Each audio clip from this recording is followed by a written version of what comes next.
الرحیم السلام علیکم ورحمۃ اللہ وبرکاتہ۔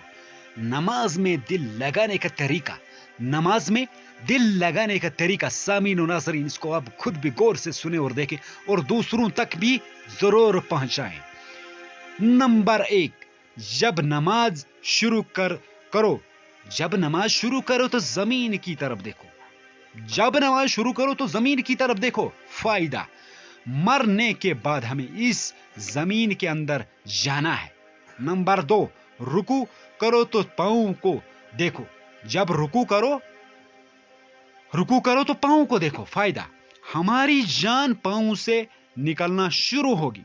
ہماری جان کہاں سے نکلنا شروع ہوگی؟ پاؤں سے نکلنا شروع ہوگی۔ نمبر 3، جب سجدہ کرو تو ناک کی سمت میں دیکھو۔ جب سجدہ کرو تو ناک کی سمت میں دیکھو۔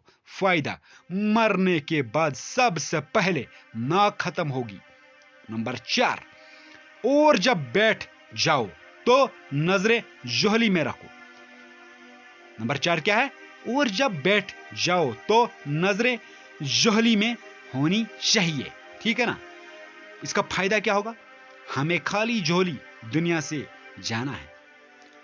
یہ سب کو بتاؤ، کیا پتہ آپ کی وجہ سے کسی کی نماز درست ہو جائے۔ جزاک اللہ۔ Like, share and subscribe. اللہ حافظ، جزاک اللہ۔